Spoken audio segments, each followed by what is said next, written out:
주간 첫날 이른 아침 아직도 어두울 때 마리아 막달레나가 무덤에 가서 보니 무덤을 막았던 돌이 치워져 있었다.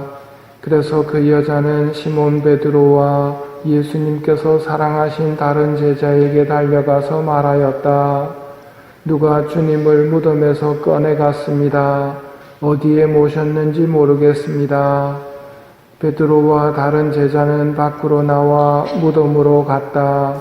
두 사람이 함께 달렸는데 다른 제자가 베드로보다 빨리 달려 무덤에 먼저 다다랐다.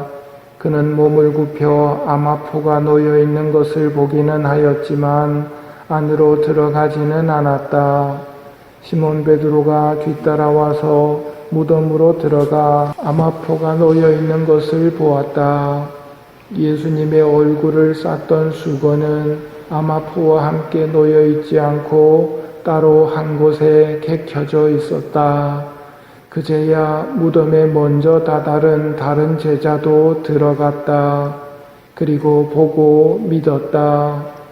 사실 그들은 예수님께서 죽은 이들 가운데서 다시 살아나셔야 한다는 성경 말씀을 아직 깨닫지 못하고 있었던 것이다.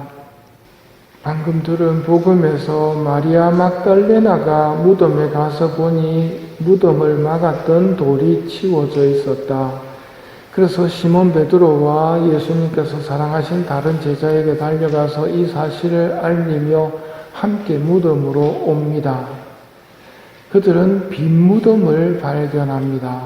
예수님의 얼굴을 쌌던 수건은 암화포와 함께 놓여있지 않고 따로 한 곳에 객혀져 있었다. 부활 대축일 선포되는 예수님의 부활 소식입니다. 주님이 무덤에 계시지 않습니다. 빈 무덤뿐입니다. 이것만 가지고는 베드로나 다른 사람들에게 무슨 일이 일어났는지 분명하게 알기는 어려웠을 것입니다. 그럼에도 우리 교회가 예수님의 부활을 이야기하는 이유는 빈 무덤만이 아니라 부활하신 예수님을 만났기 때문입니다. 그리고 40일 동안 제자들과 함께 지내시다가 승천을 하시지요. 오늘 첫째 독서 사도행전에서 40절 이하의 말씀을 보면 베드로 사도가 이렇게 말합니다. 하느님께서는 그분을 사흘 만에 일으키시어 사람들에게 나타나게 하셨습니다. 그러나 모든 백성에게 나타나신 것이 아니라 하느님께서 미리 증인으로 선택하신 우리에게 나타나셨습니다. 그분께서 죽은 이들 가운데서 다시 살아나신 뒤에 우리는 그분과 함께 먹기도 하고 마시기도 하였습니다. 오늘 복음은 부활의 첫 단추라고 할 수 있습니다. 좀 있으면 마리아 막달레나가 예수님을 만난 이야기도 나올 것이고요. 엠마오로 가던 두 제자가 예수님을 만난 이야기도 나올 것이고 바오로 사도의 증언처럼 600명 이상의 사람들이 부활하신 예수님을 보는 일도 나옵니다. 성령 강림을 통해 힘을 받은 제자들은 예수님께서 하셨던 일, 하늘나라 복음 선포를 계속해 나갑니다. 그리고 예수님께서는 그 제자들과 함께 일하십니다. 그래서 기적이 일어나면서 이를 체험한 부활의 증인들도 늘어납니다. 하느님께서는 복음을 듣는 이들에게 부활에 대한 믿음은 하느님이 주시는 선물인데 이 선물을 주심으로써 점점 구원받는 사람이 늘어납니다. 믿음의 선물을 받은 우리도 부활의 증인이 되어야 합니다. 이거는 부활을 믿으세요 하고 외친다고 되는 것이 아니라 생활로 증거가 되어야 합니다. 오늘 둘째 독서의 말씀입니다. 형제 여러분은 그리스도와 함께 다시 살아났으니 저 위에 있는 것을 추구하십시오. 이 말을 실천하면서 사는 것이 부활신앙을 전하는 것입니다. 부활을 믿는다면, 진짜 믿는다면 천상의 것들을 추구해야 됩니다. 예수님의 죽음과 부활을 보고 그걸 믿는 사람이라면 천상의 것들을 추구해야 됩니다. 같은 말씀을 공동번역의 표현으로 들어보겠습니다.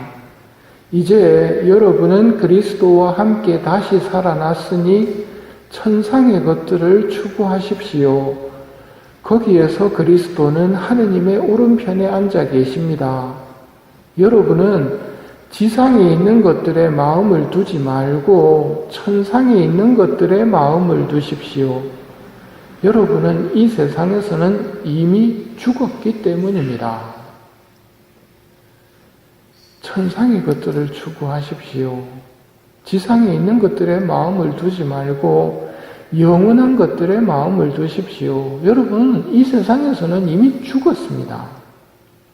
우리 언제 죽었습니까? 세례를 받았다는 말은 이 세상에서 죽었다는 뜻입니다. 이 세상을 위해 사는 사람이 아니라 천상의 것들을 추구하며 영원한 것들을 추구하며 사는 사람이 세례받은 사람들입니다. 그러기에 부활을 믿으며 세례를 받은 사람은 영원한 것을 추구하는 모습을 통해서 복음을 선포해야 합니다. 부활이 있다 하면서 누구보다 현세의 것들을 더 열심히 추구한다면 잘못된 모습이고 치료되어야 되는 모습입니다. 오늘날 세상이 잘못되어 가는 데는 이렇게 입술로만 부활 이야기를 하고 부활의 삶을 사는 사람은 늘지 않기 때문일 것입니다. 오늘 우리는 빈 무덤을 바라봅니다. 주님의 부활을 믿는 사람이라면 잠시 지나가는 현세의 가치들을 추구하면서 살 것이 아니라 천상의 것들, 거룩하고 영원한 것들을 추구하며 살아야 합니다. 사랑, 평화, 선행, 진실, 용서 같은 가치들 말입니다. 이 미사를 동원하며 부활하신 주님께 영원한 것들을 추구하는 슬기를 청하도록 합시다.